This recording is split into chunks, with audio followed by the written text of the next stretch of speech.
الحمد لله رب العالمين، الصلاة والسلام على من لا نبي بعده، محمد بن عبد الله صلى الله عليه وسلم وعلى آله وصحابته طيبين والطاهرين. Naam, baada ya kumshukuru na kumhimidi Allah subhanahu wa ta'ala, Allah ambaye amesifika na kila sifa njema, na pia kuziomba rehema na amani zimwendee kiongozi wetu mtume wetu Muhammad sallallahu alayhi wasallam.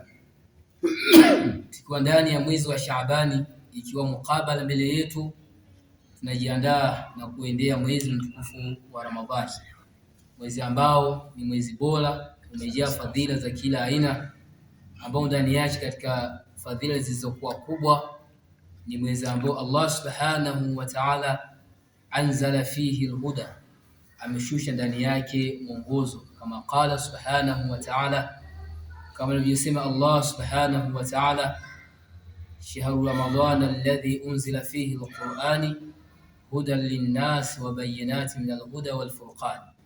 Allah alivyosema kwa mwezi wa Ramadhani ndio mwezi ambao Mwenyezi Mungu subhanahu wa ta'ala ameshusha ndani yake Qur'ani, ambayo Qur'ani ndio mwongozo wa watu wote. Allah subhanahu wa ta'ala ameshusha Qur'ani mwezi wa Ramadhani ndani ya usiku bora sana wa Lailatul Qadr. Huu ni mwezi ambao umejaa fadhila za kila aina. Kwa hiyo sisi kama Waislamu tukiwa ndani ya mwezi wa Shaabani, inatakiwa tufanye maandalizi ya kujiandaa na mwezi mtukufu wa Ramadhani, na maandalizi yaliyokuwa bora na makubwa sana. Maandalizi ambayo ni bora kabisa ndani ya mwezi huu ni al-ilmu bis-sawm. Kwanza kabisa ni elimu ya kujifunza na sawm, kwa sababu Mwenyezi Mungu Subhanahu wa Ta'ala amezikusanya fadhila za umma huu kwenye elimu. Al-ilmu qabla al-amali wal-qawl. Walipata kusema wanachuoni ya kwamba elimu inatakiwa ipatikane kabla ya tendo lenyewe kulifanya. Kwa vile ndani yetu au mbele yetu na mwezi wa Ramadhani, jambo ambalo ni wajibu kwa kila mmoja wetu ni kujifunza kuhusiana na saumu, arkanuha, nguzo zake, lakini vile vile washurutuha na masharti yake, kama siyam na shurutu siyam, lakini vile vile ajifunze na mubtulaha, mambo ambayo ukiyafanya saumu yako inakuwa ni batili. Na vile vile mwanadamu au Muislamu ambaye yuko ndani ya mwezi wa Shaabani inatakiwa vile vile ajifunze sunna za saumu, kwa sababu elimu ndio jambo la kwanza kabisa kwa mwanadamu. Kuangalia Mwenyezi Mungu Subhanahu wa Ta'ala, jambo la kwanza kabisa na neema iliyokuwa kubwa ambayo alimpa Nabii Adam alayhi salam ilikuwa ni elimu. Mwenyezi Mungu Subhanahu wa Ta'ala anasema ndani ya Qur'ani, wa idh qala rabbuka lil malaika inni ja'ilun fil ardi khalifa. Kumbuka Mwenyezi Mungu Subhanahu wa Ta'ala aliwaambia malaika, Mwenyezi Mungu Subhanahu wa Ta'ala aliwaambia malaika, inni ja'ilun fil ardi khalifa, ya kwamba nataka nilete katika mgongo wa ardhi mtu ambaye ni khalifa. Na baada ya kupita mambo mengi sana ambayo Mwenyezi Mungu ameelezea ndani ya Qur'ani, lakini maushahidi ambapo nataka kuelezea ni ile sehemu ya kwamba baada ya Mwenyezi Mungu Subhanahu wa Ta'ala kumuumba Nabii Adam alayhi salam, jambo la kwanza kabisa na neema kubwa aliyompa, wa 'allama Adam al-asma. Mwenyezi Mungu Subhanahu wa Ta'ala alimfundisha Adam alayhi salam kwanza kabisa majina. Al-mufassirun wanachuoni wa tafsiri Qur'ani wakaelezea al-asma, majina gani ambayo Mwenyezi Mungu Subhanahu wa Ta'ala alifundisha Adam alayhi salam. Wakaelezea wengine wasema kwa majina ambayo wanaitwa wanadamu, majina bosi tunaitwa majina hayo, lakini vile vile na vitu vya mbalimbali ambavyo vinatuzunguka katika dunia hii. Kwa jambo la kwanza kabisa ambalo Mwenyezi Mungu Subhanahu wa Ta'ala alimpa Adam alayhi salam na neema iliyokuwa kubwa, kwanza kabisa ni elimu. Elimu ndio jambo la kwanza.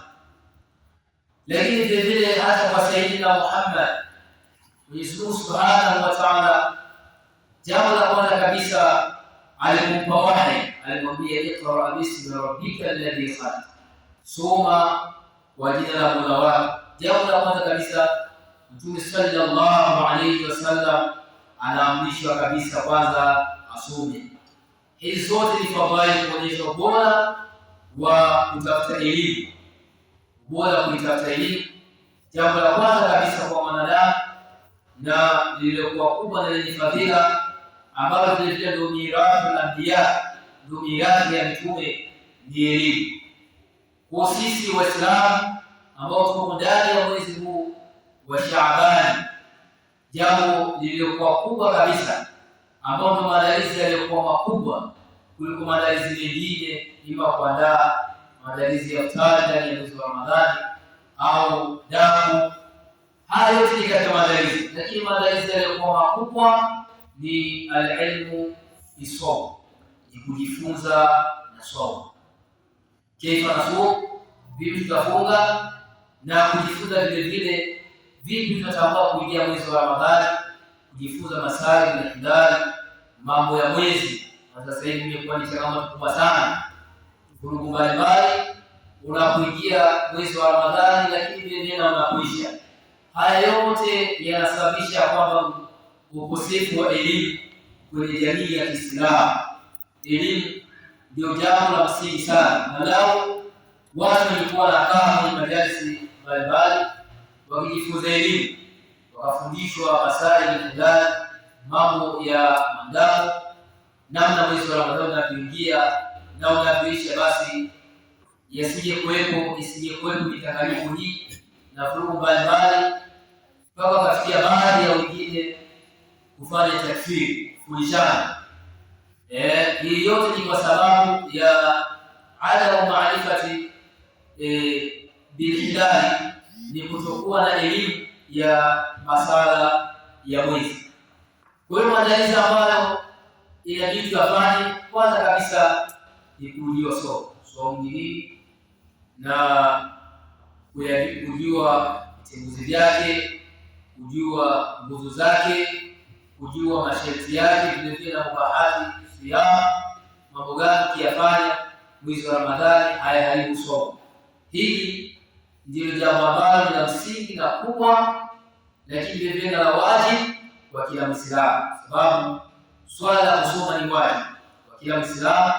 Swala la kusoma ni swala ambalo ni wajibu, na hiyo mirathi ambayo Mtume sallallahu alaihi wasallam alipata kusema ya kwamba mitume wa Mwenyezi Mungu Subhanahu wa Ta'ala walivyokufa hawakurithisha dinara wala dirham, hawakurithisha mali, hawakurithisha pesa, lakini mirathi kubwa waliacha ni mirathi ya elimu. Kisha Mtume sallallahu alaihi wasallam akasema kwamba mwenye kuichukua mirathi hii, basi atakuwa amechukua hadhi iliyokuwa kubwa na jambo lililokuwa kubwa. Angalia Nabii Daud alayhi salam, mirathi kubwa ambayo alirithisha Suleiman ilikuwa ni elimu. Kama Mwenyezi Mungu alivyoelezea kwamba akamrithi Suleiman Daud alayhi salam. Wanachuoni wa tafsiri wakabainisha mirathi gani ambayo Mwenyezi Mungu Subhanahu wa Ta'ala alimrithisha Daud alayhi salam, kumrithisha Suleiman alayhi salam, kwa sababu kwenye Qur'ani kuna ayati za aina mbalimbali. Kuna aya ambazo ni nasu, aya ambazo zinakuwa na maana moja, lakini kuna aya zingine zinakuwa na maana zaidi ya moja. Kama hii mirathi ni aya ambayo tunasema ni mujmal, na ambayo ni mujmal yaweza kufundisha kwamba alirithisha elimu au kurithisha mali, lakini aya hii imekuja kuwekewa tafsiri na kubainishwa. Wanachuoni wakaelezea mirathi ambayo Daud alayhi salam aliweza kumrithisha Suleimani, ya kwamba ilikuwa ni al-ilm, elimu ambayo Mwenyezi Mungu Subhanahu wa Ta'ala aliweza kumpatia Daud alayhi salam, na kisha kamrithisha mwanae Suleiman, iliyokuwa ni al-ilmu wal mulk. Kwa hiyo naktafi bihadha, tutosheke na hii swala ya kwamba maandalizi ambayo inabidi tuyafanye ni julusu baina ya ulama, kukaa mbele ya wanachuoni na kisha kujifunza swala na kufunga mwezi wa Ramadhani, kuingia kwake, lakini vile vile na ahkamu mbalimbali za siyam, na vile vile na kuisha kwa siyam, lakini vile vile na jambo ambalo linafungamana na siyam vile vile, ikiwa ni sadaqatul fitri ambao ni zaka, kujifunza. Hili ndio jambo ambalo kila Muislamu inatakiwa alifanye, ndio maandalizi ambayo kila Muislamu inatakiwa alifanye. Tumwombe Allah Subhanahu wa Ta'ala tujalie tuweze kudiriki mwezi mtukufu wa Ramadhani hali tuna afya ambazo ziko njema na tuna maradhi ya aina yote. Sallallahu alaihi wasallam.